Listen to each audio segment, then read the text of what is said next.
আসসালামু আলাইকুম।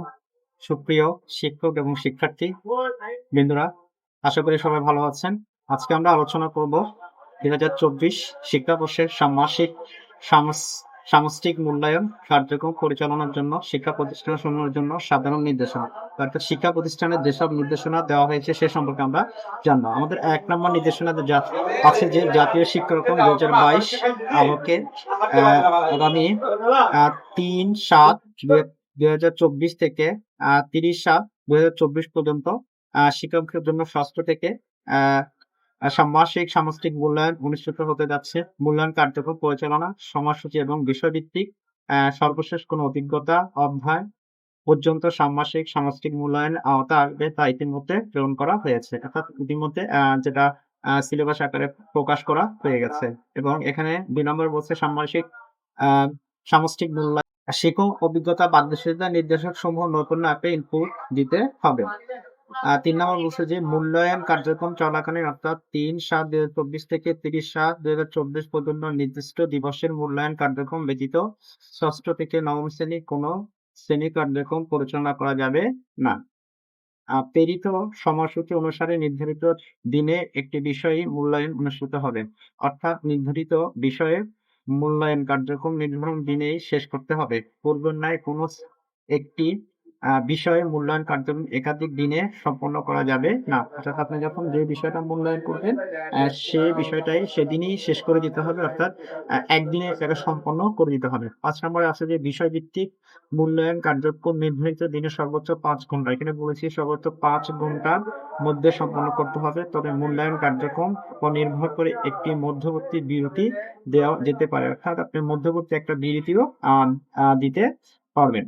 ৬ নম্বর হচ্ছে মূল্যায়ন কার্যক্রম হাতে কলমে কাজ এবং কার্যক্রম ভিত্তিক লিখিত অংশ উভয় ধরনের কার্যক্রম আছে। হাতে কলমে কাগজের জন্য প্রয়োজনীয় উপকরণ এবং লিখিত অংশের জন্য প্রয়োজনীয় খাতা শিক্ষা প্রতিষ্ঠান কর্তৃক সরবরাহ করতে হবে।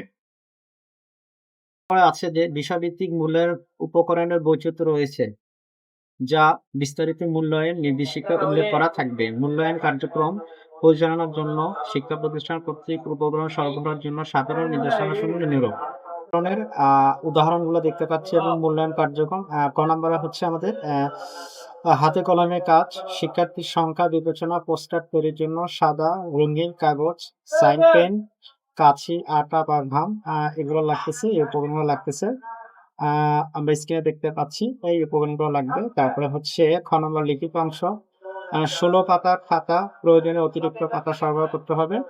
তারপরে হচ্ছে ঘ নম্বর মূল্যায়ন পত্র, সরবরাহকৃত মূল্যায়ন পত্র থেকে শিক্ষার্থী নির্দেশনা ও মূল্যায়নে প্রশ্নপত্র অংশটি ফটোকপি করে সকল শিক্ষার্থীদের সরবরাহ করতে হবে। তারপর আমাদের এখানে ৮ নম্বরে বলা হয়েছে উপকরণ সরবরাহের ক্ষেত্রে মনে রাখতে হবে কোনো উপকরণ যেন ব্যয়বহুল না হয়। রিসাইকেল, রিইউজ, অপসাইকেল উপকরণ ব্যবহার করতে হবে।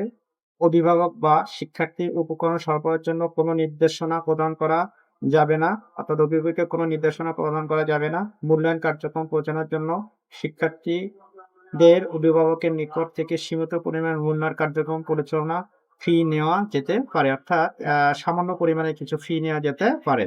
১১ নম্বরে বলা হয়েছে মূল্যায়ন কার্যক্রমের জন্য মূল্যায়ন নির্দেশনায় মূল্যায়ন কার্যক্রম শুরুর পূর্বে দিন নৈপুণ্য অ্যাপে প্রতিষ্ঠান ড্যাশবোর্ড মাস্টার নৈপুণ্য .গভর্নমেন্ট.বিডি এবং সংশ্লিষ্ট অধিদপ্তরের ওয়েবসাইটে পাওয়া যাবে।